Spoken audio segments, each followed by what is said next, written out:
I'm a firm believer of the idea of kind of fake it till you make it, particularly when it comes to building habits. Um, I wouldn't have really believed that a few years ago. If not for actually experiencing it, I don't think I would subscribe to it as much as I do today. But having just kind of being willing to try it and see the results, I've started to see that it does actually work, right? If you just take this mindset, almost like a growth mindset, that you're just going to keep doing something because you know it's good for you in some way, and there's this belief that as you keep doing it, you'll get better at it, you'll get more comfortable at it, it'll become more natural. It seems to really work, and I think it's something that people should try and utilize more. There's so many flaws in our brain, and there's so much stuff that goes on in our day-to-day lives that often we know there's things we want to do, but they just seem so hard to do. And it could be something so simple, like the one that comes to mind for me for this video is approaching conversations with people, approaching interactions, approaching any real information or communication that you're taking in, approaching it with a learning mindset, saying, my intent isn't to judge it, my intent isn't to respond to it, my intent isn't to outwit whatever it is or whoever it is.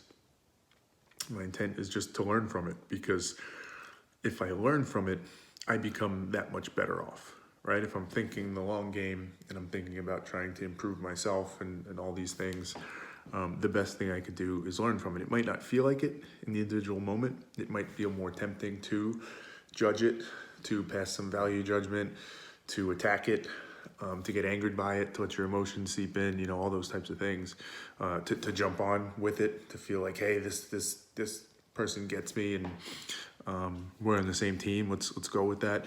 All those things feel so tempting, but I'm a firm believer in that learning is the way to approach it. It allows you to take in so much more, and it seems like such a clear positive. So the whole concept of taking in more is something that I've been thinking about a lot, and I've started playing around with this kind of analogy of consuming information, particularly from somebody, but it really applies to any information you consume. But it could be through a podcast, it could be through an interview that you watch, it could be through a tweet, a news segment, whatever it is, just a conversation. Anything that you're taking in information from somebody else, and they're giving you some of their views and some insights, etc.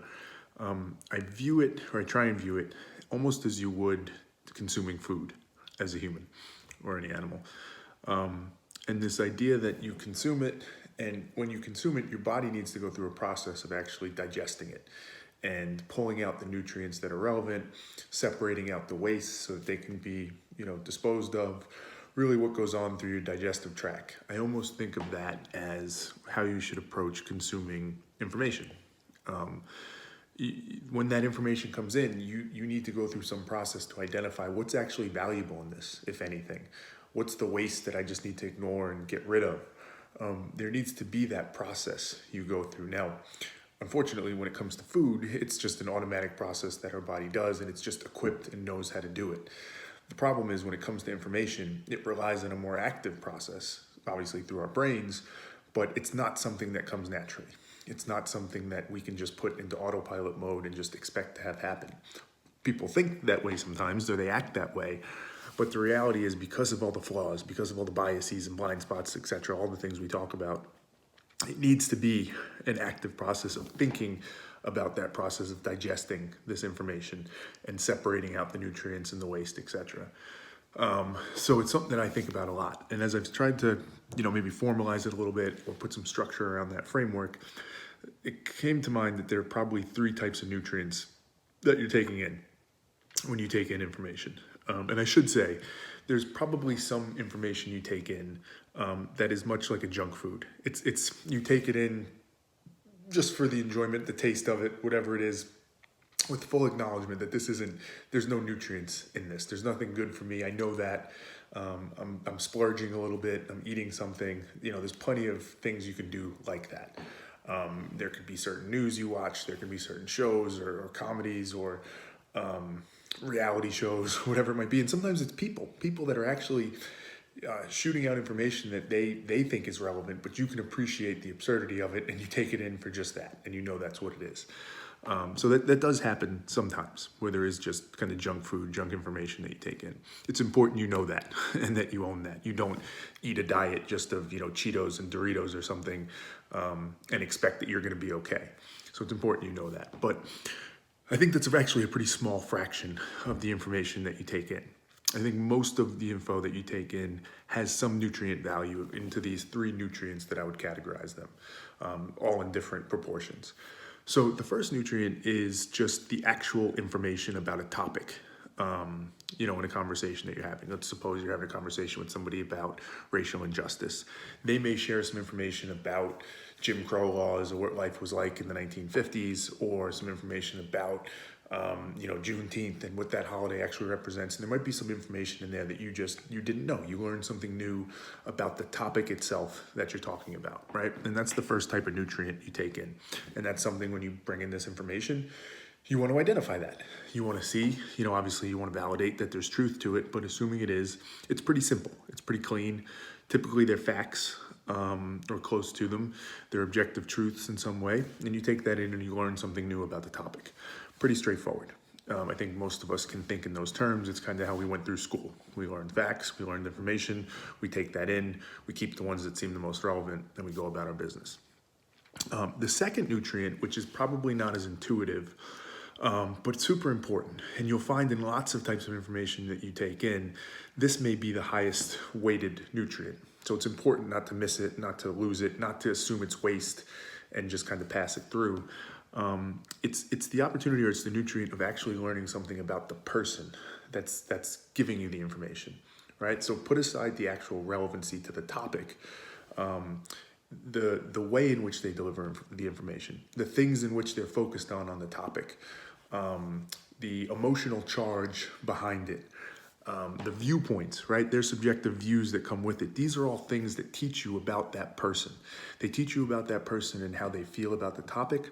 They teach you about that person and where they might have blind spots or kind of identity issues that are related to it.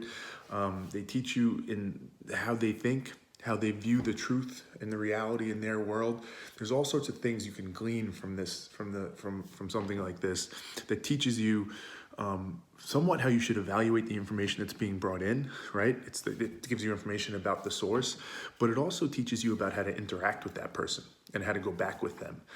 If you're having a conversation with somebody about racial injustice and they are super conservative, and just the topic of, I've used them before, Colin Kaepernick comes up and they lose their mind and they're so patriotic and they care about America so much, and you see the passion in their voice.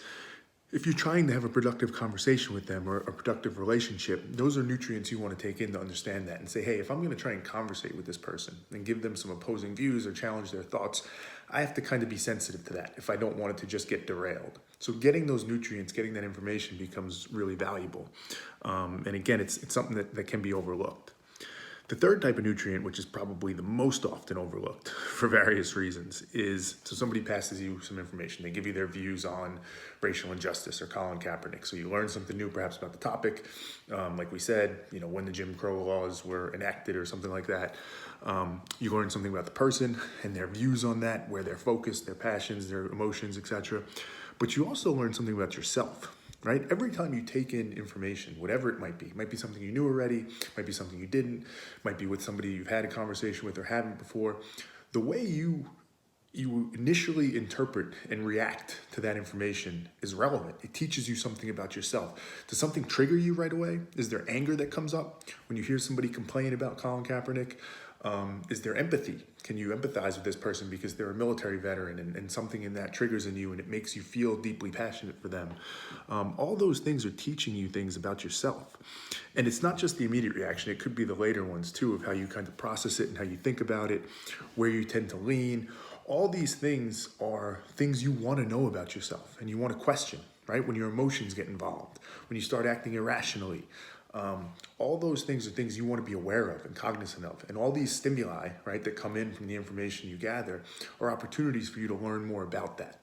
So that third nutrient, right, is a super important one, because this is what makes, I think, the junk food population so small, or, in this parallel or this analogy, because there's so many times where somebody might say something and it's absurd, and it's just driven purely by anger or fear or ignorance or whatever it is, and there's nothing new to be learned about the topic, and you feel like you very much understand those people. So the second nutrient type perspective, there's not a whole lot there, but there may be something in you and how you're reacting to it. If you're dismissing it offhand and you're not giving it its full view, if it's causing you to break from the way you would normally assess a topic, all those things are relevant, and you want to make sure that you don't lose them.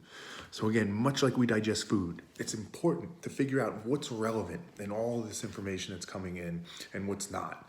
And it's an active process. It's something we have to really work at and do, which ties back to the fake it till you make it in the beginning. I've got to a point I've been trying to where I just force myself into it. It's just the habit of what I do. Every time there's a conversation, no matter who it is, my first thought is like, oh, great. What am I going to learn from this? Because I'm going to be very active and aware as this info comes in, running it through this digestive track and seeing what I can pull from it. And I feel like it's allowed me to gather a lot more, understand people a lot more, and stop me from just going with my initial visceral reaction always, right? And being much more aware of that, which is always a valuable thing.